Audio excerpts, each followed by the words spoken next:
Welcome to கதைகளின் குரலோசை. நான் உங்கள் மகிழினி.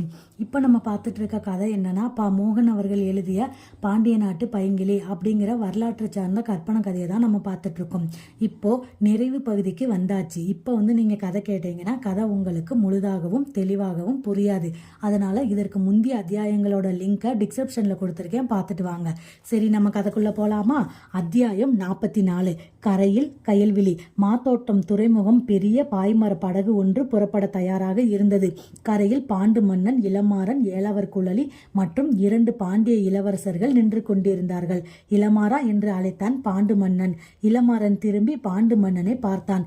உன் விருப்பத்தை நிறைவேற்றி விட்டேன். இதோ நீயும் குழலியுடன் இணைந்து புறப்பட போகிறாய். போய் உன் கடமையை முடித்து கொண்டு விரைவில் வந்துவிடு. அது என் கடமை என்று நானும் உன்னிடம் கேட்கவில்லை, என் மகளும் கேட்கவில்லை. ஏனென்றால் உன் பணி மகத்தானது. சிங்கள நாட்டிலிருந்து தனியாக வந்து எங்களை வரவழைத்து வெற்றியும் பெற்றிருக்கிறாய். அதனால் உன் கடமை எதுவாக இருந்தாலும் அது சிறப்பானதாகத்தான் இருக்கும். அதனால் விரைவில் உன் கடமையை முடித்து கொண்டு வந்துவிடு. எனது நண்பரும் கூணனும் அவர் கடமையை நிறைவேற்ற சென்று விட்டார். அதனால் நீதான் விரைவில் வந்து படைத்தலைமையை ஏற்க வேண்டும் என்று சிரித்தபடி கூறினார் பாண்டிய மன்னன். நான் இல்லாவிட்டால் என்ன மன்னவா? தங்கள் 2 புதல்வர்கள் இருக்கிறார்கள். அவர்களிடம் படைத்தலைமையை பொறுப்பை ஒப்படைக்கலாம் அல்லவா என்று தலையை குனிந்து கொண்டு கூறினான் இளமாறன். அவர்களுக்கும் வேறு கடமைகள் இருக்கிறதாம் இளமாறா என்றான் பாண்டு மன்னன். இளமாறன் ஒன்றும் கூறாமல் அமைதியாக நின்றான். குழலி இவர்கள் பேசுவதை சிரித்தபடி நின்று கேட்டுக்கொண்டிருந்தாள். பாண்டு மன்னன் குழலியை பார்த்து பேசினான். மகளே குழலி, சிங்கள நாட்டின் படைத்தலைவரை உன்னுடன் அனுப்பி வைக்கிறேன். அவரை உன் உயிரினும் மேலாக கவனித்துக்கொள். அவர் கடமை முடிந்தவுடன் அழைத்து வந்துவிடு. அதுவரை அவருக்கு நீதான் பாதுகாப்பு என்றார் பாண்டு மன்னன். குழலி இதை கேட்டு கலகலவென்று சிரித்தான். ஏன் சிரிக்கிறாய் மகளே என்று கேட்டான் மன்னன். பின் என்ன தந்தையே, ஒரு மாவீரனை அனுப்பி வைக்கிறீர்கள், அவருடன் என்னையும் அனுப்பி வைக்கிறீர்கள். என்னையல்லவா அவர் பத்திரமாக பார்த்து கொள்ள வேண்டும். நானா அவருக்கு பாதுகாப்பு என்று கேட்டு கேலியாக சிரித்தாள் குழலி. இல்லை மகளே, அவர் கடமையில் கண்ணும் கருத்துமாக ஈடுபடும் போது அவருக்கு எதுவும் தொல்லை ஏற்படக்கூடாதல்லவா, அதனால்தான் கூறினேன் என்றான் மன்னன். தந்தையே, கடமை கடமை என்கிறீர்களே, அப்படி என்னதான் கடமை இவருக்கு அங்கே இருக்கிறது? இவர் கூறினால்தான் சென்று முடித்து வர வேண்டுமா? இவர் இங்கே இருக்கலாம் அல்லவா என்று கேட்டான் இளவரசன் இளஞ்செழியன். மகனே, சில கடமைகளை அவரவர்கள்தான் நிறைவேற்ற முடியும். அப்படி ஒரு கடமை இருக்கு, அக்கறையில் இருக்கிறது. அதில் நமது துணை தேவைப்பட்டிருந்தால் நம்மிடமே கேட்டிருப்பாரே. நம்மிடம் கேட்காததால் அவரே அந்த கடமையை நிறைவேற்ற செல்கிறார். அவர் கடமையில் வெற்றி பெற வாழ்த்தி அனுப்புவோம் என்றான் பாண்டு மன்னன். இப்போது குழலியும் மெல்ல சிரித்து கொண்டிருந்தாள். குழலி, அப்போதிலிருந்தே சிரித்து கொண்டிருக்கிறாயே, இளமாறன் நிறைவேற்ற வேண்டிய கடமை என்னவென்று உனக்கு தெரியுமா? அதனால்தான் எங்களையும் பிரியும் வேதனையின்றி சிரித்து கொண்டு நிற்கிறாயா என்று இளவரசன் கேட்டான். இளஞ்செழியா, இவளுக்கு தெரிந்திருந்தால் இருவரும் தனிமையில் கலந்து பேசியிருக்கலாம். இதை நாம் தெரிந்து கொள்ள முயற்சிப்பது நாகரிகம் இல்லை. இதனால் இப்போது வாழ்த்தி அனுப்புவோம் என்றான் பாண்டு மன்னனும் சிரித்து கொண்டே. எனக்கென்ன கவலை அண்ணா, இவர் கூட இருக்கும்போது என்று கூறி சிரித்தாள் குழலி. இதற்கு மேலும் பேச்சை வளர்க்காமல் இளமாறன் அனைவரிடமும் வணங்கி விடைபெற்று கொண்டு படகை நோக்கி நடந்தான். குழலியும் அவன் பின்னையே நடந்து சென்று அவன் கையை பிடித்து கொண்டு படகை நோக்கி நடந்தாள். முதலில் இளமாறன் படகில் தாவி ஏறி கொண்டான். குழலிக்கு தன் கையை கொடுத்து படகில் ஏற்றிவிட்டான். மேலே ஏறிய குழலி தடுமாறி அவன் தோள் மீது சாய்வது போல் சாய்ந்தாள். அவள் உடல் முழுவதும் அவன் உடலில் உரசியதால் அவனும் தடுமாறினான். கரையில் மன்னனும் மற்றவர்களும் இருப்பதை உணர்ந்து சமாளித்துக் கொண்டு அவளை விட்டு தள்ளி நின்றான் இளமாறன். கரையில் நின்றவர்களை பார்த்து கையை அசைத்து இளமாறனும் குழலியும் விடைபெற்று கொண்டு படகு புறப்பட்டது. படகு வேகமாக நடுக்கடலை நோக்கி விரைந்தது. காலை காற்றில் இதமாக வீசிய காற்றில் படகு ஆடி ஆடி சென்றது. தேர்ந்த நாட்டிய பெண்ணின் நடனம் போல் இருந்தது. கடலின் மேல் பறந்து சென்ற பறவைகளின் ஒளி படகில் நாட்டியத்திற்கே தாளமிடுவது போல் இருந்தது. இதையெல்லாம் ரசித்து கொண்டே வந்தாள் குழலி. ஆனால் இளமாறன் மட்டும் படகின் ஓரத்தில் நின்று கொண்டு கடலை பார்த்து கொண்டு நின்றான். அவன் முகம் சோகத்தில் ஆழ்ந்திருந்தது. வெகு நேரமாக படகின் பாய்மரத்தின் அருகில் அமர்ந்திருந்த குழலி தன் அருகில் வந்து இளமாறன் அமருவான், பேசுவான் என்று எதிர்பார்த்து காத்திருந்தாள். அவனோ கடலையே பார்த்தபடி நின்று கொண்டிருந்தான். படகோட்டிகள் விரைவாக துடுப்பு போட்டுக் கொண்டிருந்தார்கள். குழலி எழுந்து நடந்து சென்று இளமாறனை நெருங்கி அவன் தோள் மீது சாய்ந்து கொண்டாள். அன்பரே என்று அழைத்தாள். அவள் அவள் கைகள் இரண்டும் அவன் இடுப்பை சுற்றி அணைத்து கொண்டது. அவள் அன்பரே என்று அழைத்தபோது அவள் இதழ்கள் அவன் கழுத்தில் பட்டு குறுகுறுத்தது. அவனால் அவளை விலக்கவும் முடியவில்லை, அவளுடன் இணைந்து இருக்கவும் முடியவில்லை. அவள் இரு கைகளாலும் அவன் இடையே இருக அணைத்து கொண்டாள். அவள் பருவ எழில்கள் அவன் உடலில் பட்டு இன்ப அவஸ்தையை உண்டு பண்ணியது. அன்பரே, ஏன் இந்த மௌனம்? என் தந்தைதான் உங்களை எந்த மறுப்பும் கூறாமல் உங்கள் கடமையை நிறைவேற்ற சம்மதித்து அனுப்பிவிட்டார்களே, இன்னும் ஏன் முகம் வாடியிருக்கிறது என்று கொஞ்சம் மொழியில் கேட்டாள் குழலி. அவளுக்கு பதில் கூற அவன் திரும்பிய போது அவன் இதழ்கள் அவள் இதழ்களில் பட்டு உரசியது. அவள் உடனே அந்த இதழ்களை கவ்வி சிறை வைத்துக் கொண்டாள். இளமாறன் முழுவதுமாக திரும்பினான். அவன் உடலுடன் நன்றாக சாய்ந்து உரசியது. அவள் திரும்பிய வேகமும் விதமும் இருவரையும் உடல் உரசலால் திணறடித்தது. கடலின் அலைகள் வந்து மோதியதால் படகு சற்று ஆடியது. அப்போது விழ இருந்த குழலியை நன்றாக அணைத்துக் கொண்டான் இளமாறன். அவளும் பிடிமானத்திற்காக விழுந்து விடாமல் இருக்க அவனை இறுக அணைத்துக் கொண்டாள். படகின் ஆட்டம் குறைந்தவுடன் குழலி தன் கைப்பிடிக்குள் இருந்து விடுவித்தாள். குழலியும் படகின் பக்கவாட்டு பலகையில் சாய்ந்து நின்று கொண்டாள்.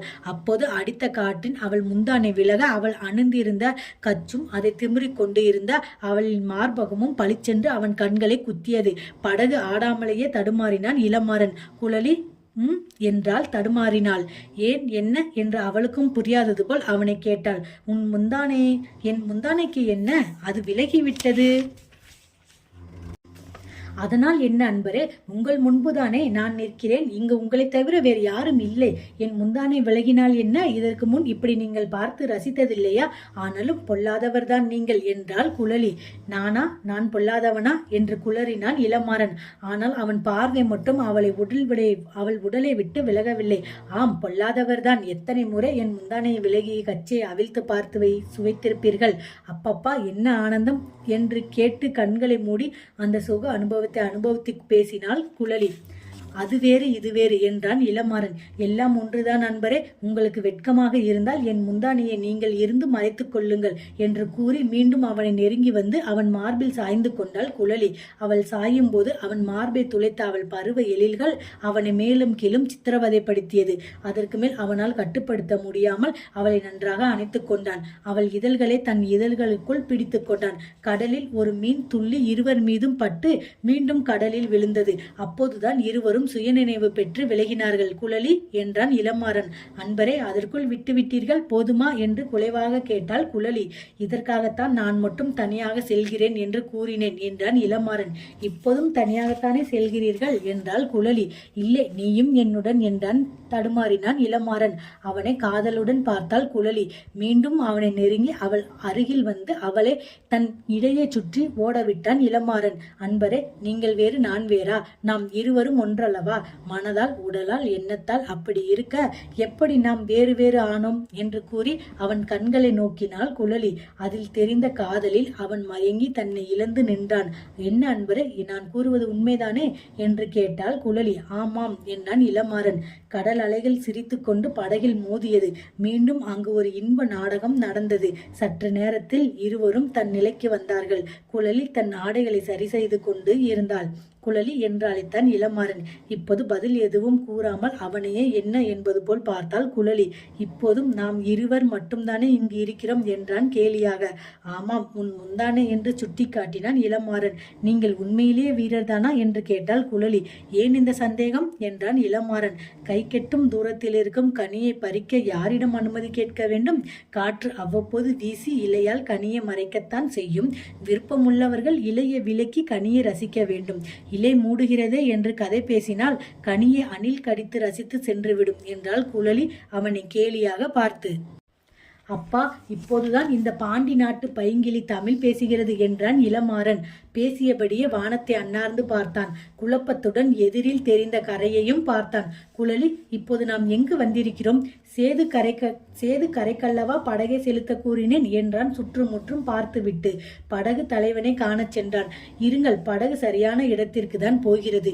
என் தந்தையும் நானும் இங்குதான் படகை விட படகு தலைவனிடம் கூறினோம் என்றாள் குழலி சிரித்து கொண்டே.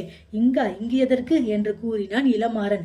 அதற்குள் அதற்குள் படகு கரையை நெருங்கியது. அதோ உங்கள் கடமை காத்திருக்கிறது பாருங்கள் என்று கரையை நோக்கி தன் கையை நீட்டினாள் குழலி. அங்கு கரையில் கயல்விழி நின்று கொண்டிருந்தாள். அதை பார்த்து அதிர்ந்தான் இளமாறன். அத்தியாயம் 44 நிறைவடைந்தது. அடுத்த அத்தியாயமான 45 நிறைவு பகுதி. சரி, அதையும் பார்த்துடலாமா? நிறைவு பகுதி. பாண்டி நாட்டு பைங்கிளிகள். வானத்தில் பறவைகள் செல்லும் திசையும் சற்று தூரத்தில் தெரிந்த கடற்கரை அமைப்பும் பார்த்த இளமாறன் குழம்பி போனான். படகில் ஏறியதிலிருந்து ஏதேதோ நினைவுகள் உலர்ந்து கொண்டிருந்தாலும், குழலியின் காதல் நடவடிக்கைகள் தன்னை இழந்து கொண்டிருந்தாலும், கரைப்பகுதி இவ்வளவு சீக்கிரம் வந்துவிட்டதை எண்ணி வியந்தான். குழலியின் இந்த காதல் விளையாட்டு தொடராவிட்டாலும் கரை சேர அதிக காலம் பிடிக்கும் என்பதை எண்ணினான்.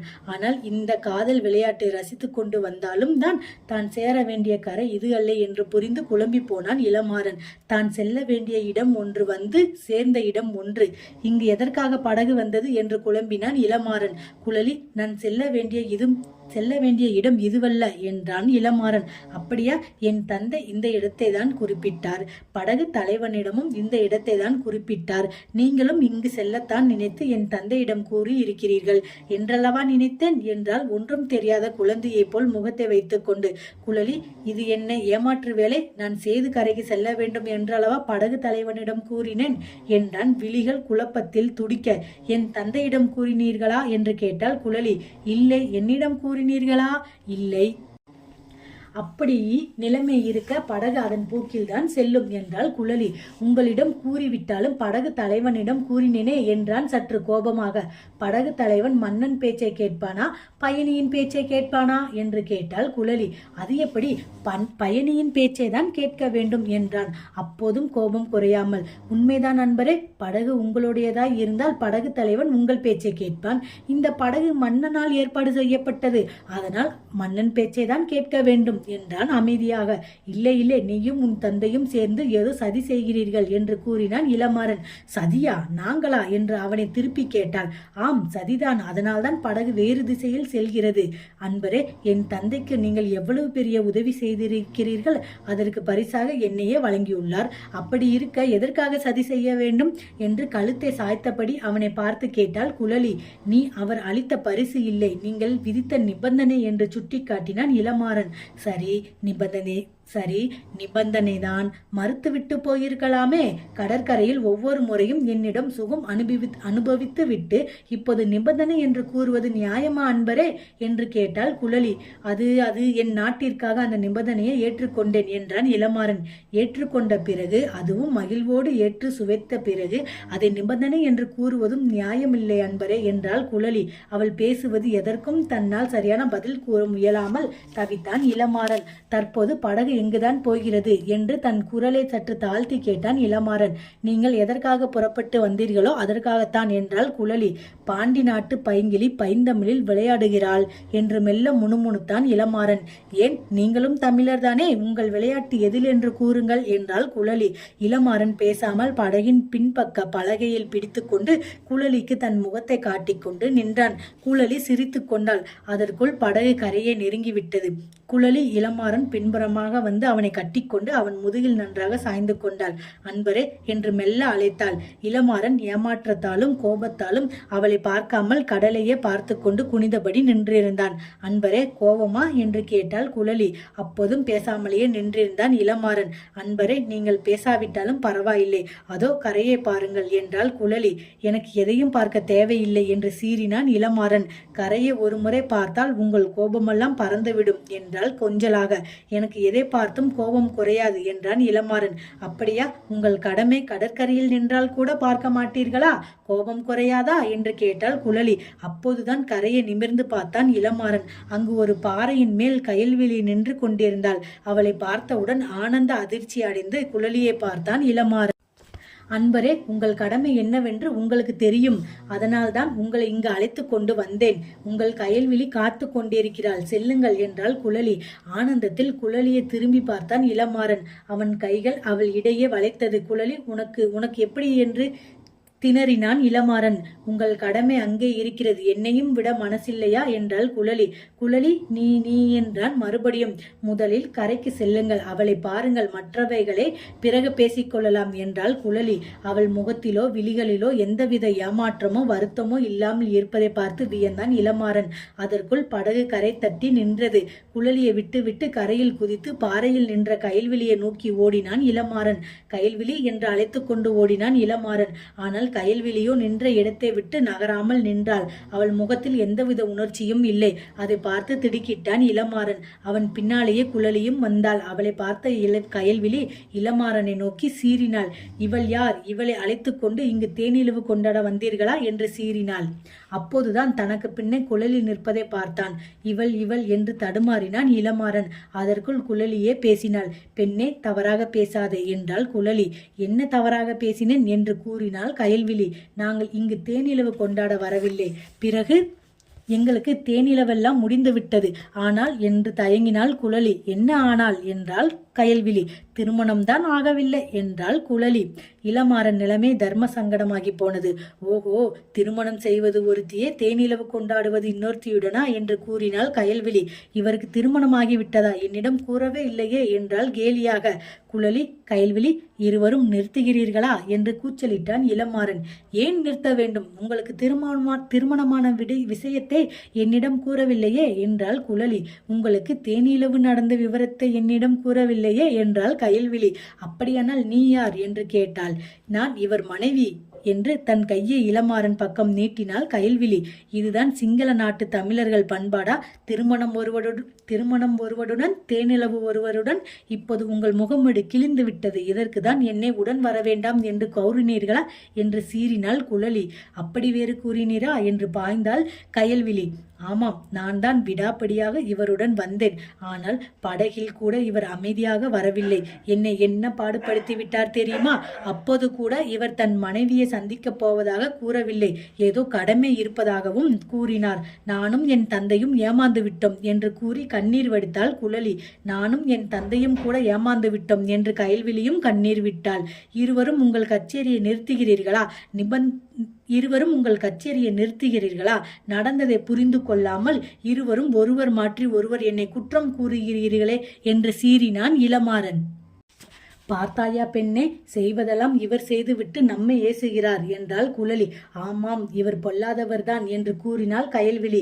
இருவரும் ஒருவரை ஒருவர் அணைத்து கொண்டு கண்ணீர் வடித்தார்கள்.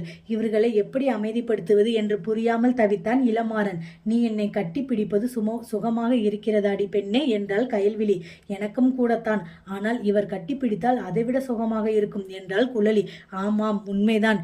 ஆனால் இவர் கட்டிப்பிடித்தால் சுகமாக இருப்பதோடு அங்கங்கே கொஞ்சம் வலிக்கும்.